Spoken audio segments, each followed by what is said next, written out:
Gloire à Jésus.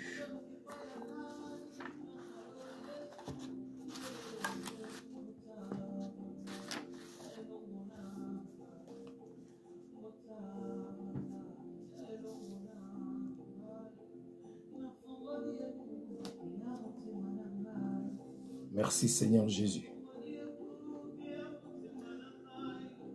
Ok.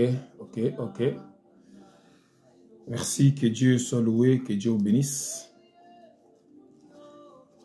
Nous commençons une série de messages, des enseignements sur les événements du temps de la fin, mais avec comme thème « Quelle heure est-il » Que Dieu vous bénisse partout où vous êtes. Vous nous suivez de partout, vous tous qui êtes branchés. Que Dieu soit loué. Nous allons commencer notre message de ce jour, notre enseignement, en lisant dans le livre de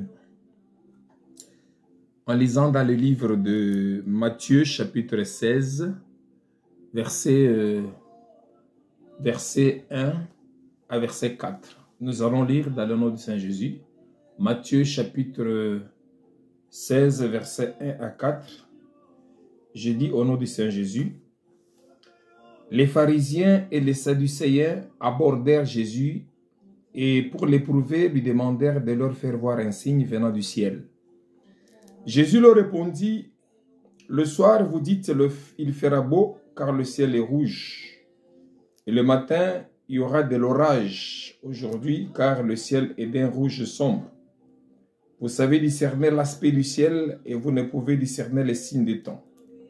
Une génération méchante et adultère demande un miracle. Il ne lui sera donné d'autre miracle que celui de Jonas. Puis il les quitta et s'en alla.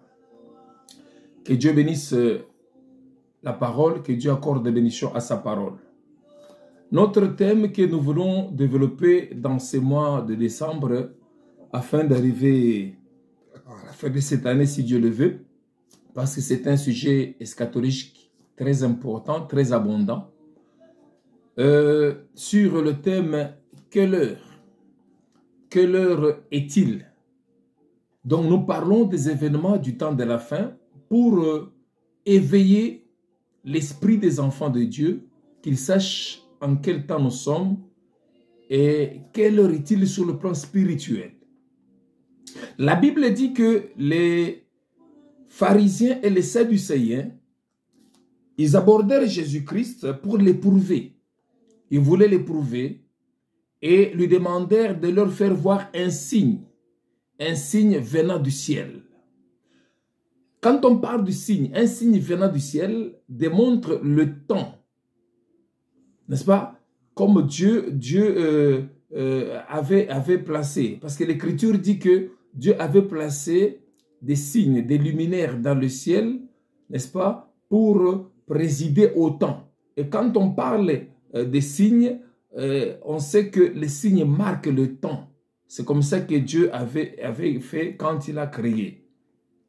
C'est pour cela que Jésus leur dit, vous savez discerner les aspects physiques, météorologiques du temps.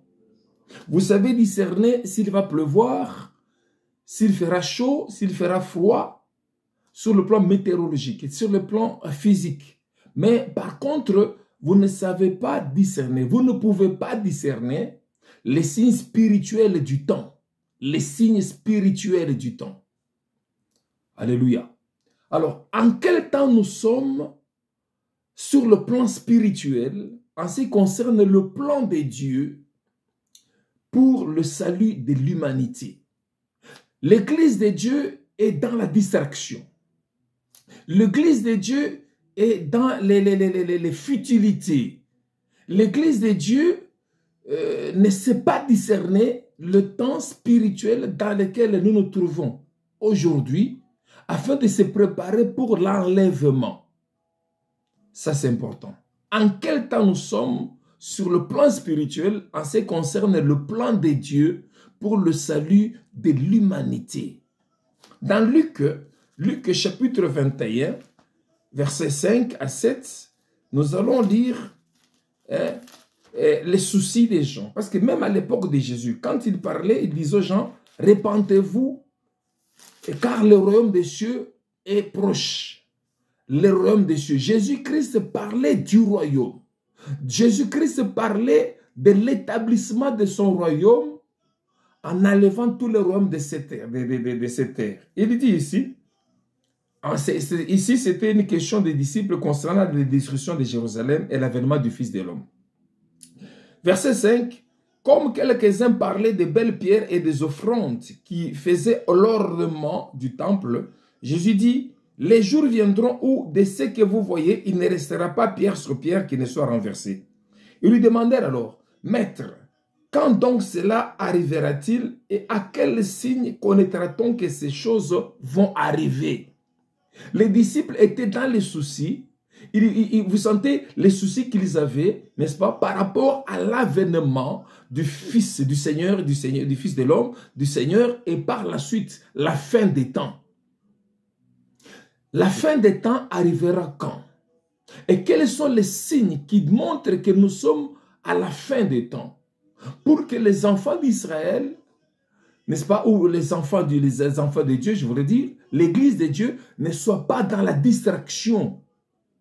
Aujourd'hui, nous voyons des gens amener les enfants de Dieu à regarder le monde plutôt qu'à regarder. C'est parce que je me souviens, quand Jésus-Christ montait dans le ciel après sa résurrection, les 11 apôtres qui étaient restés, en dehors de Judas était déjà mort, ils regardaient le ciel. Comment est-ce que Jésus montait? Ils restaient, ils avaient les yeux fixés sur le ciel. Et 2 anges sont apparus. Il leur dit, hommes galiléens, pourquoi restez-vous à regarder le ciel? Le Seigneur Jésus, le Jésus que vous venez de voir monter au ciel, il reviendra. C'est que nous devons, Église de Dieu, parler au peuple de Dieu, prêcher au peuple de Dieu, enseigner au peuple de Dieu à regarder le ciel plutôt qu'à regarder la terre. Alléluia. Les gens prêchent, les enfants de Dieu, les choses de la terre. Or, nous sommes au temps où l'Église doit se préparer à l'enlèvement. Gloire au Seigneur. C'est là que Jésus-Christ les met en garde. Il dit ici, et il commence à leur parler. Prenez garde que vous ne soyez séduits, car plusieurs viendront à mon nom, disant, c'est moi, et le temps approche, ne les suivez pas. En ce temps de la fin, il y aura plusieurs séducteurs qui viendront avec des mensonges, avec des enseignements, des faux enseignements pour dérouter le peuple de Dieu du vrai évangile, de la vraie attente, de l'espérance qu'ils ont pour la vie éternelle. Jésus leur dit que mettez-vous en garde contre les séducteurs. Alors, il a commencé par leur montrer les signes du temps de la fin, ou les événements qui vont marquer le temps de la fin. Ce sont les événements qui viennent avant le temps de la fin. Parce que quelque part, il leur dira, quand vous verrez ces choses arriver, dressez vos têtes car votre délivrance approche. Ce ne sera pas encore la fin. Parce que la fin de toutes choses viendra. Nous sommes au temps de la fin pour arriver à la fin, et après la fin viendra l'éternité. Gloire au Seigneur. Parce que après l'enlèvement de l'épouse, le temps continuera. Et nous allons parler de ça. Et je sais que même si on n'a pas le temps de terminer ça aujourd'hui, on parlera même ça dans les semaines qui suivent.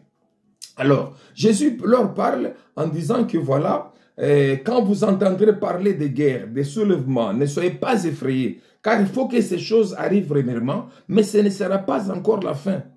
Alors il leur dit, une nation s'élèvera contre une autre nation, un royaume contre un royaume, il y aura de grands tremblements de terre en divers lieux, ainsi de suite, ainsi de suite. Mais arrivé quelque part, Jésus leur dit maintenant, il leur montre la comparaison. Jésus leur fait la comparaison. Au verset 29 de Luc 21, l'Écriture dit, et il leur dit une comparaison, voyez les figuiers et tous les arbres. Dès qu'ils ont poussé, vous connaissez de vous-même en regardant que déjà l'été est proche. De même, quand vous verrez ces choses arriver, sachez que le royaume de Dieu est proche. Le figuier ici, dont Jésus parle, il a toujours parlé dans ses paraboles, par rapport à la grâce, ainsi de suite, et au travers de l'Écriture. Les figuiers dont Jésus parle, il parle d'Israël. Israël comme étant le figuier de Dieu, Israël est comme l'horloge de Dieu pour le temps, l'horloge de Dieu par rapport au programme du Seigneur, n'est-ce pas? Le figuier ici, c'est Israël. Dieu utilise Israël comme l'horloge du monde. Quand vous voulez savoir quels sont les événements, quel est le programme de Dieu par rapport à l'humanité, par rapport à la rédemption de l'humanité, il faut regarder Israël. Il faut regarder les événements qui se passent en Israël. Quand vous regardez Israël, vous comprendrez comment est-ce que Dieu est en train d'évoluer avec le monde pour sa rédemption. Alléluia. Le plan de Dieu pour l'humanité était consacré à Israël. Pourquoi nous parlons d'Israël comme horloge de Dieu, comme le figuier dont Jésus parle dans Luc chapitre 21? Parce que le temps de Dieu, plutôt le programme de Dieu pour l'humanité était consacré, était centré sur Israël, son peuple, tel que Dieu l'avait révélé à Daniel. Dans le livre de Daniel, quand on parle des 70 semaines de Daniel.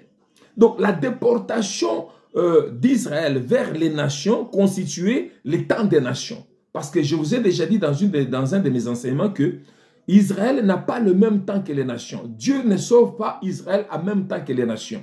Israël est son temps, c'est vrai, c'est le peuple de Dieu, le peuple choisi par Dieu. Mais pour que Dieu puisse sauver les nations, Dieu a mis Israël à côté pour que les nations, le temps des nations soit accompli. Alléluia. Pour que le temps des nations soit accompli. Donc la déportation d'Israël vers les nations constituait le temps des nations. Cela représentait ce temps des nations. Paul dit dans Romains chapitre 11, par rapport à ceux qui ne comprennent pas cette révélation. Parce qu'il disait à certains païens qui pensaient être sages pour avoir connu le Seigneur, en disant pourquoi Israël n'a pas reconnu le Seigneur. Or, Israël n'a pas reconnu le Seigneur pour rien. Israël, c'est Dieu intentionnellement qui l'avait aveuglé pour que Israël rejette le Seigneur et que le Seigneur se révèle aux nations. Nous savons cela. Donc, quand nous disons que toute la Bible est centrée sur Jésus, c'est pratiquement la même chose comme c'était avec Joseph qui était parti en Égypte pour qu'il se révèle en Égypte aux nations afin de sauver sa famille. Donc, dans Romains chapitre 11, verset 25, et verset 25, je crois 26, nous disons, « Car je ne veux pas, c'est Paul qui parle ici, « Car je ne veux pas, frères, que vous ignorez ces mystères, afin que vous ne vous regardiez point comme sages.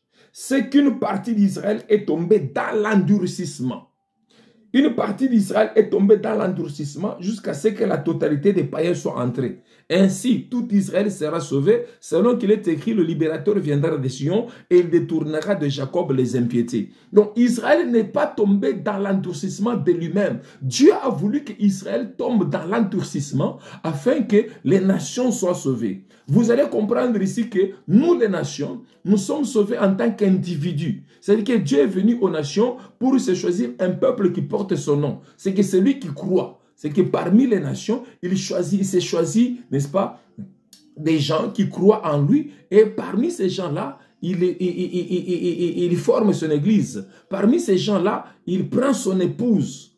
Après avoir sauvé les nations, pendant le temps des nations, pendant qu'Israël est endurci volontairement par le Seigneur, le temps des nations, c'est ce que nous appelons le temps de la grâce. Où Christ dit qu'il est venu proclamer le temps de la grâce. Pendant ce temps des nations, et Dieu choisit l'Église, après le salut de l'Église, Dieu va retourner encore en Israël.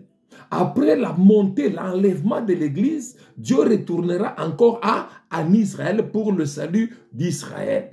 C'est là que moi, je ne comprends pas les gens qui disent, c'est du mensonge pour moi, les gens qui disent que Dieu, comme Israël l'a rejeté, Dieu a choisi la RDC. Souvent, j'entends des prédicateurs au niveau du pays qui parlent comme ça. Non, ça c'est faux. Dieu, quand il a été rejeté par Israël, Dieu n'a pas choisi une nation. N'est-ce pas? Dieu n'a pas choisi une nation comme ça en disant, voilà, Dieu a choisi la RDC, ou bien Dieu a choisi les États-Unis, ou bien Dieu a choisi le Canada, ou ainsi de suite. Dieu, en dehors d'Israël, Dieu n'a choisi aucune autre nation. En dehors d'Israël, Dieu a choisi l'Église. C'est l'Église tirée maintenant des nations avec laquelle Dieu est en train d'opérer maintenant. Après le temps des nations, ça, on appelle ça le temps des nations. Pendant ce temps de la nation, Dieu a choisi l'église. Dieu se révèle à l'église. Dieu ne se révèle pas dans la RDC, non. Dieu ne se révèle pas aux États-Unis, non. Dieu se révèle à son église. Gloire au Seigneur. C'est pour ça que j'ai toujours dit, parlant des prophètes, des serviteurs de Dieu aujourd'hui qui se disent que moi je suis prophète des nations. Je vous ai dit déjà une fois qu'il n'existe plus de prophète des nations. Il y a, après Jean-Baptiste, après le départ de Jean-Baptiste, et tous ces prophètes qui sont venus après sont appelés les prophètes de l'église. Ce n'est pas des nations. Gloire au Seigneur. Parce que c'est rien que l'apôtre Paul qui était choisi comme étant apôtre des nations. L'église a été organisée par l'apôtre Paul. Maintenant, ce sont les prophètes de l'église qui sortent. Nous sommes les prophètes de l'église en tant que des sentinelles pour annoncer, pour sonner l'alarme en quel temps nous sommes. Que Dieu vous bénisse, que Dieu soit loué. Donc, je disais ici que le plan de Dieu pour l'humanité était consacré, centré sur Israël. Donc, la déportation d'Israël vers les nations constituait, n'est-ce pas, les temps des nations. Que Dieu te bénisse, mon frère et mon fils Eric Gaza. N'est-ce pas? Israël n'a jamais été béni en dehors de son territoire. Israël n'a jamais été béni en dehors de son territoire. Donc la déportation d'Israël vers les nations constituait pour Israël une privation de la bénédiction de Dieu, n'est-ce pas? Donc, alors que cette déportation du temps de Daniel à Babylone correspond au temps de la grâce que Dieu accorde aux nations. Ce qui est écrit dans l'Ancien Testament, c'est l'ombre des biens à venir. Donc, la déportation d'Israël, je disais ici que le plan de Dieu pour la rédemption de l'humanité était centré sur Israël. Et Dieu a révélé à Daniel lorsqu'il était à Babylone. Et cette déportation d'Israël vers Babylone constituait pour nous, les nations, le temps de la grâce. C'était le temps de la grâce que Dieu accorde pour nous afin que nous soyons sauvés. C'est là-bas en captivité, là-bas à Babylone, que Daniel, en lisant les prophéties, l'Écriture dit que quand ils sont allés à Babylone, ils étaient partis là-bas, Daniel était un très jeune garçon. Il a vieilli là-bas à Babylone, n'est-ce pas? Avec ses compagnons tels que Meshach, Shadrach, Abednego. Ce n'est pas leur nom, ce sont des noms donnés par le roi de Babylone. Babylone la Grande, vous savez ce que signifie Babylone la Grande. Et arrivé là-bas, comme le roi Nebuchadnezzar a vu que Daniel avait des lumières en lui, avait l'esprit de Dieu Saint en lui, le roi a changé le nom de Daniel en Belchassar. Or, Belchassar, c'était le nom de son Dieu.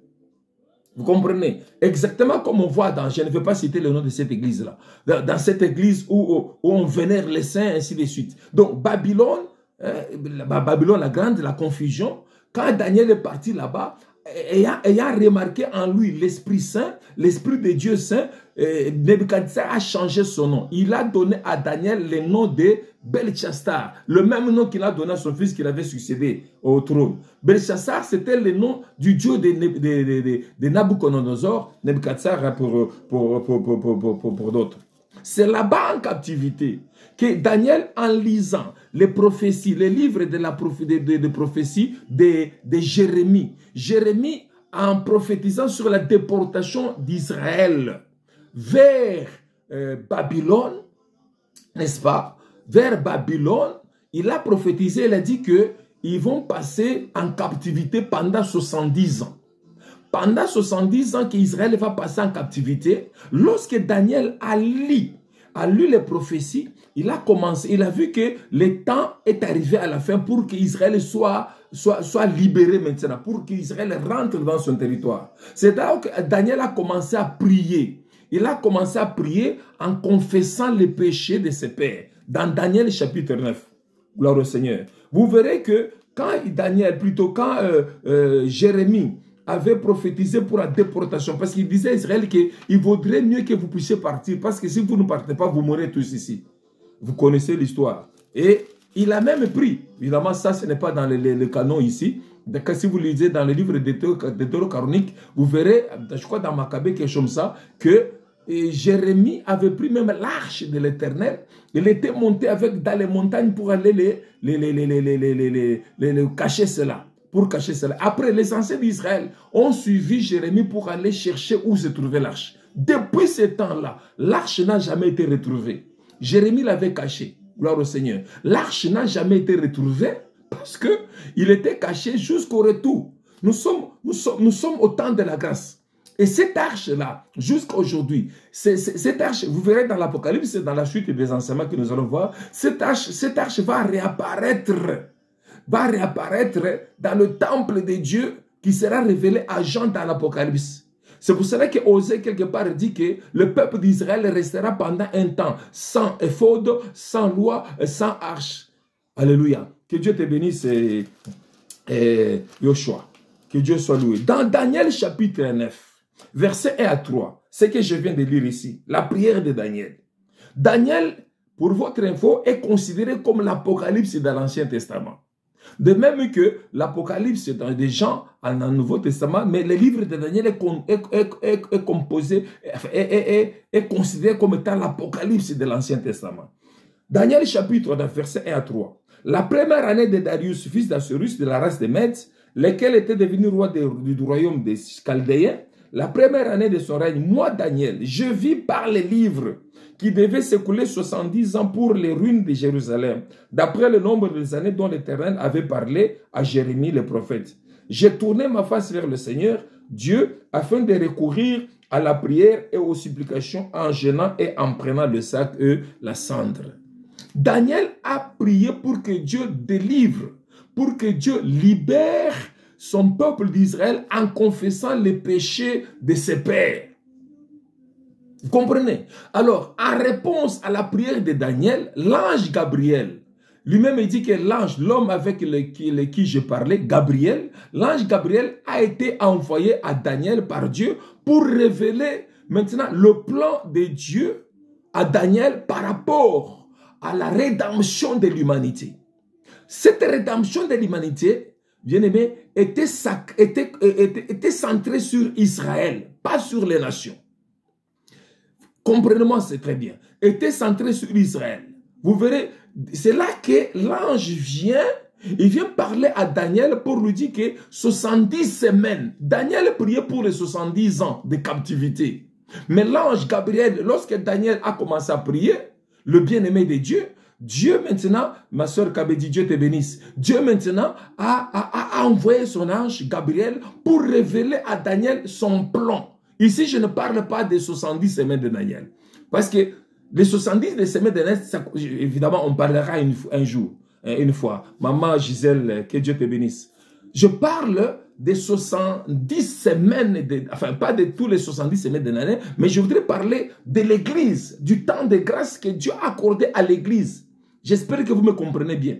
Daniel priait pour les 70 ans dont Jérémie avait prophétisé sur le peuple d'Israël. Que le peuple d'Israël restera en captivité pendant 70 ans. Lorsque Daniel a vu que les 70 ans étaient maintenant au point d'être accomplis, maintenant Daniel a commencé à prier pour la libération d'Israël. En priant pour la libération d'Israël, des 70 ans que Dieu avait fixé sur Israël, l'archange Gabriel a été envoyé à Daniel pour révéler à Daniel le plan de Dieu sur la rédemption de l'humanité entière en 70 semaines. N'est-ce pas? Les 70 semaines, ce n'est pas pour les nations, mais pour Israël. Et pourtant, cela concerne tout le plan de Dieu. N'est-ce pas? Nous lisons verset 24 de Daniel chapitre 9. Au verset 24, il est dit ceci. Il est dit, 70 semaines ont été fixées sur ton peuple. Quel peuple? Ce n'est pas l'Église. N'est-ce pas? Parce que c'était le peuple de Daniel. 70 semaines ont été fixées. Là, l'archange Gabriel parle à qui? Il parle à Daniel, le prophète de Daniel. Il dit, 70 semaines ont été fixées sur ton peuple et sur ta ville sainte. La ville sainte, c'est Jérusalem. Pour faire cesser les transgressions et mettre fin au péché, pour expier l'iniquité et amener la justice éternelle, pour sceller la vision et les prophètes. Donc le plan de Dieu, toute la Bible ici, sceller la vision et les prophètes, et pour oindre le Saint des Saints, le Saint Jésus-Christ. Sache-les, alléluia, sache-les donc et comprends. Depuis le moment où la parole a annoncé que Jérusalem sera rebâtie jusqu'à loin, au conducteur, c'était à l'époque du roi du roi Cyrus, quelque chose ça, hein, nous allons faire les calculs par rapport à ça, au conducteur, il y a 7 semaines. Dans les 70 semaines, là, l'archange parle à qui? À Daniel par rapport au programme que Dieu, n'est-ce pas, que Dieu a fait pour la rédemption de lui. Mais ce programme-là concerne le peuple d'Israël. C'est pour cela que quand Jésus fait référence aux figuiers, en disant que regardez les figuiers, lorsque vous voyez que ça commence à pousser les herbes et ainsi de suite, vous savez déjà que l'été arrive. C'est que l'horloge de Dieu, pour connaître le plan de Dieu, comment est-ce que Dieu est en train d'aller avec l'humanité, la rédemption de l'humanité, l'horloge c'est qui? L'horloge c'est Israël. Regardez les événements qui se passent en Israël, maintenant vous comprendrez quel est le plan de Dieu pour le monde. C'est pour cela que Jésus-Christ dit que vous savez discerner l'aspect météorologique du temps, mais vous ne savez pas discerner le temps spirituel. Papa Tété, que Dieu te bénisse. Prophète Eric, merci pour me suivre. Il faut que vous compreniez cela, mon prophète. Sachez-le donc et comprendre, depuis le moment où la parole a annoncé que Jérusalem sera rebâtie jusqu'à loin, au conducteur, hein, il y a 7 semaines. Dans 62 semaines, les places et les fossés seront rétablis, mais en des temps fêchés. Après les 62 semaines, un oin sera étranché, il n'aura pas de successeur. Le peuple d'un chef qui viendra détruire la ville, ainsi de suite, papa. Je n'explique pas les 70 semaines. Moi, mon problème, je voudrais vous faire comprendre où se trouve maintenant l'Église. Il a parlé de 7 semaines et puis de 62 semaines. N'est-ce pas? Donc, 7 semaines plus 62 semaines, ça va faire 69 semaines. Dans les 69 semaines, entre l'espace de la 69e semaine de Daniel à la 70e semaine, parce qu'il reste une semaine, la dernière semaine qui sera divisée en deux. Vous savez, la dernière semaine où Dieu, Christ enverra les 2 prophètes pour Israël, parce qu'Israël n'a jamais cru aux autres prophètes. Il enverra les 2 prophètes qui vont prêcher pendant 3 ans et demi. Donc les 70 semaines sont comptées en années aussi en jours. Donc les 70 semaines, ça fera 7 ans. 3 ans et demi, dont l'épouse du Christ sera là-bas dans le ciel, dans la fête des noces. Ce sera pendant cette semaine. Il restera une semaine. C'est qu'entre la 69e semaine et la 70e semaine, c'est dans ce laps de temps-là que Dieu a ouvert une brèche pour l'Église, nous, pour que nous puissions être insérés dans le plan de Dieu afin que nous soyons sauvés. Tout le reste ne concerne qu'Israël. Donc, nous, l'Église, nous avons été introduits entre la 69e semaine et la 70e semaine pour notre salut. Et là, nous recevons la grâce. Jésus-Christ a dit, je suis venu proclamer une année de grâce du Seigneur. C'est dans cette année de grâce-là que les nations sont sauvées. Et c'est là où Christ tire son épouse. Maintenant, au temps de la fin, Christ descendra pour prendre son épouse. Ça, ce sera la deuxième venue du Seigneur Jésus qui sera invisible. On ne le verra que par l'épouse. Donc, l'épouse montera et le reste, la situation va continuer. Et les 2 prophètes d'Israël vont continuer à prophétiser pour Israël. C'est en ce moment-là que Israël, je reviendrai sur ça, comprendra le plan de Dieu, n'est-ce pas? Et Israël rompra les relations avec les autres nations. Et ces prophètes-là seront combattus. Vous avez déjà eu à lire ça. Ce n'est qu'après, lorsque les autres nations arabes, les États-Unis combattront Israël, que Dieu viendra pour sauver Israël. Donc, Dieu a ouvert une brèche entre la 9e et la 60e semaine pour introduire l'Église. C'est pour cela que Dieu a mis Israël de côté pendant un temps pour nous sauver, nous les nations. Notre salut et notre enlèvement. C'est pendant ce laps de temps-là, entre la 69e semaine. Je parlais des 70 semaines de Daniel sans les expliquer parce que je sais que ça ne concerne qu'Israël. Moi, je suis en train de parler de l'Église, n'est-ce pas? On aura un autre temps où on pourra parler de ça, n'est-ce pas? Des 70 semaines, pour vous expliquer le temps, mathématiquement parlant, et puis comprendre comment l'Église est entrée dans le plan de Dieu pour être sauvée. Donc, entre la 69e semaine et la 70e semaine de Daniel, c'est là que nous, l'Église, nous sommes révélés. C'est là le temps des nations. Dans ce temps-là, nous avons le salut. Dans ce temps-là, nous avons l'enlèvement. Pas tous, n'est-ce pas? L'Église du Seigneur, l'épouse du Seigneur. Et là, il restera la dernière semaine divisée en 2. Ce qui m'intéresse ici, ce sont les nations. Il dit, faites la comparaison du figuier. Israël est déporté vers les nations et rentré, n'est-ce pas, dans son territoire. Nous regardons maintenant Israël. Nous sommes au temps de la fin. nous sommes en train de regarder Israël comme il nous a été recommandé. Regardez Israël, qui est l'horloge de Dieu. Après le départ de Jésus-Christ, Israël a été déporté. Israël a été détruit, déporté vers les nations. Depuis l'an 70, avec l'empereur Titus de Rome, ils ont été déportés en Allemagne, en Angleterre. Il y en a peut-être, il semblerait que d'autres sont allés même en Éthiopie. Israël a été déporté. Maintenant, comme Dieu reste Dieu, la Palestine a été occupée par les Arabes. Or, Dieu ne peut pas bénir Israël en dehors de son territoire. Que Dieu te bénisse. Dieu ne peut pas bénir Israël en dehors de son territoire. Dieu avait prévu à Israël qu'il les rassemblera et les portera sur les ailes de l'aigle.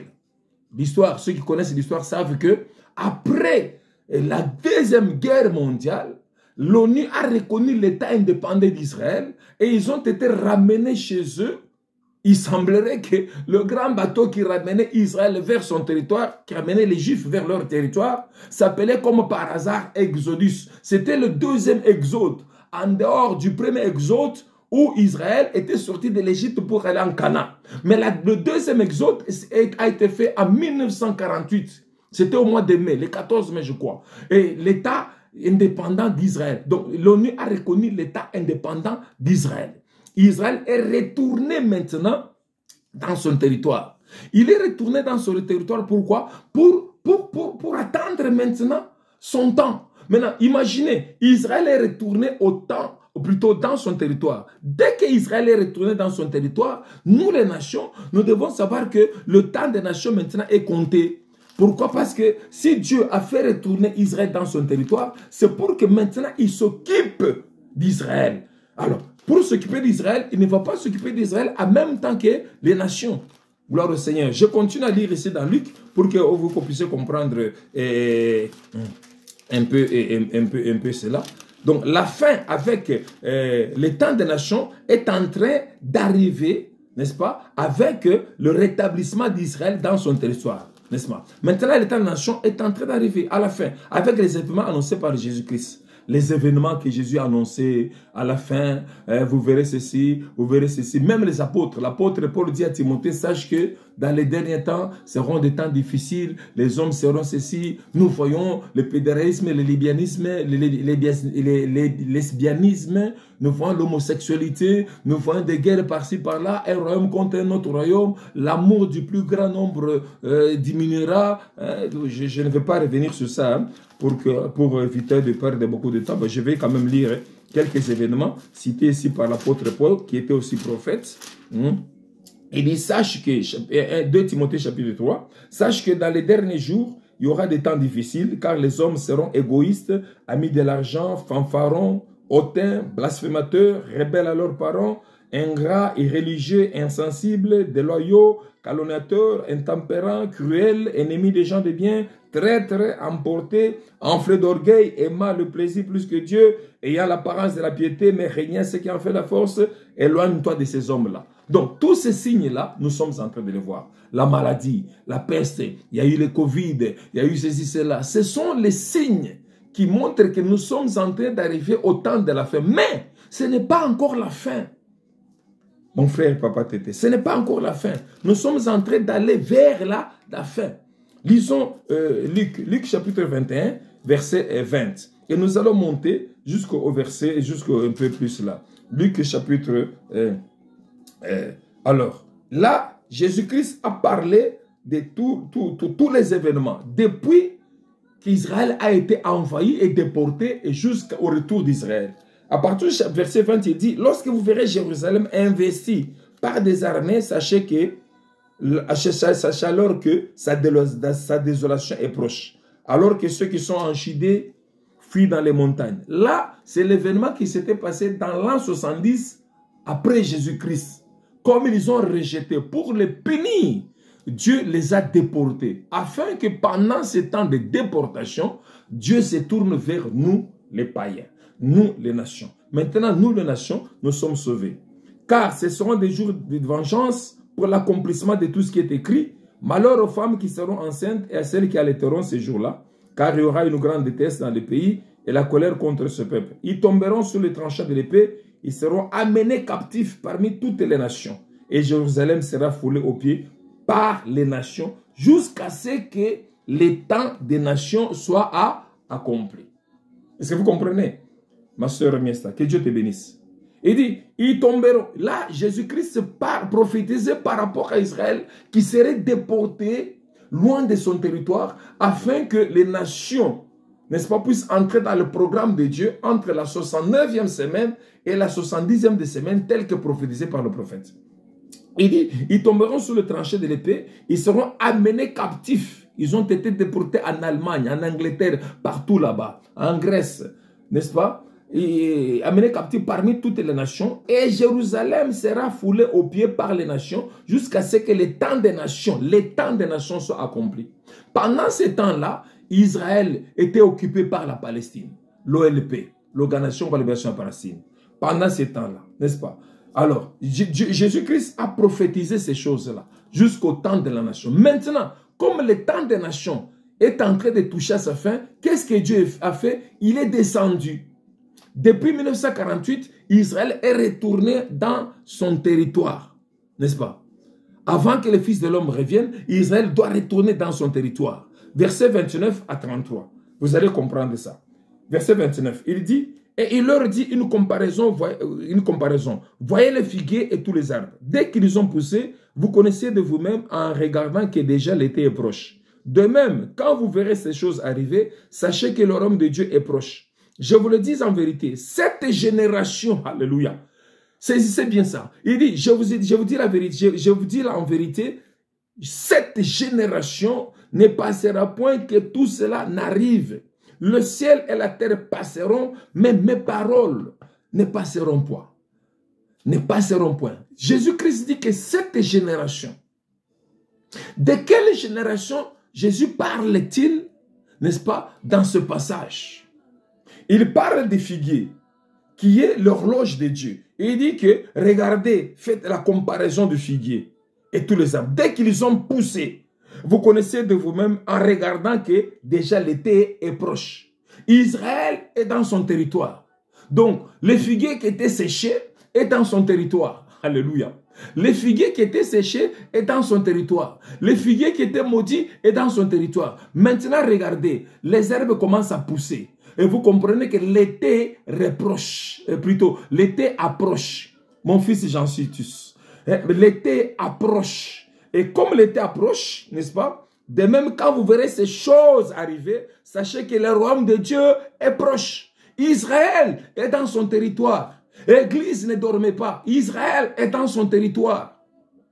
Vous savez déjà que le royaume de Dieu est proche. Il dit, je vous dis en vérité, cette génération ne passera point que tout cela n'arrive. De quelle génération Jésus parle-t-il ici? Jésus parle de la génération qui est revenue en Israël. Or, une génération normalement a 100 ans. Une génération, c'est 100 ans. Ok. Israël qui est retourné dans son territoire depuis mai 1948, calculez vous-même. 1948, Israël est retourné dans son territoire. Nous sommes en 2023. Il reste combien d'années pour que ce soit une génération? Jusqu'à 2048. Donc nous sommes pratiquement. Je ne dis pas que c'est comme ça, c'est exact. Non. Je dis c'est la génération. Quand Jésus parle de la génération, n'est-ce pas, ma soeur Jenny? Quand Jésus parle de la génération, ça fait 100 ans. Une génération, comment c'est dit? C'est nomme dans les 100 ans. Donc, Israël a quitté, n'est-ce pas, la déportation pour revenir dans son territoire depuis 1948, depuis mai 1948. Et ici, nous sommes en 2023. Il reste à peu près, n'est-ce pas, pour que nous arrivions en 2048, il nous reste à peu près 25 ans. Nous sommes pratiquement à la fin de l'année, à peu près 24 ans. Comprenez, vous qui vivez encore dans la distraction, l'Église doit se réveiller par rapport à ça. Cette génération d'Israël, et c'est celle qui est rentrée dans le deuxième exode. C'est que cette génération ne passera point avant que ces choses arrivent. La fin du temps de grâce est révélée aussi dans Daniel. Parce que Daniel, je vous ai dit ici, il constitue comme l'Apocalypse de l'Ancien Testament. Dans Daniel chapitre 5, où l'écriture est apparue sur la muraille. Donc, Daniel avait prophétisé au roi Nebuchadnezzar la fin de son règne. Parce que la fin de ce règne par rapport, n'est-ce pas, à la grâce que Dieu lui avait faite. Nebuchadnezzar est parti, son fils est venu au pouvoir. Maintenant, pendant que son fils est venu au pouvoir, j'ai dit que la déportation d'Israël vers la nation constitue notre temps, le temps de la grâce. Au lieu de craindre le Dieu de Daniel, qu'est-ce que Belchassar, le fils de Nabuchodonosor, a fait? Il a fait venir les ustensiles du temple de Dieu qu'on avait pris à Jérusalem. Il a pris ces ustensiles-là, il a commencé à faire la fête, à boire le vin dans les ustensiles de Dieu qui étaient normalement consacrés, n'est-ce pas, à la sanctification, à la sainteté. Il a pris cela, il a commencé à boire cela. Il a commencé à faire de la fête. Exactement comme l'Église aujourd'hui, qui est en train de festoyer, qui est en train dans la distraction, oubliant que nous sommes à la fin. Et pendant que Belchassar faisait la fête avec les ustensiles saints du temple de Dieu, une écriture, une main est sortie et a écrit sur la muraille en disant « Mene mene tekel ufarsim ». Alors, personne ne pouvait interpréter. Ok? Personne ne pouvait interpréter, malgré qu'il a fait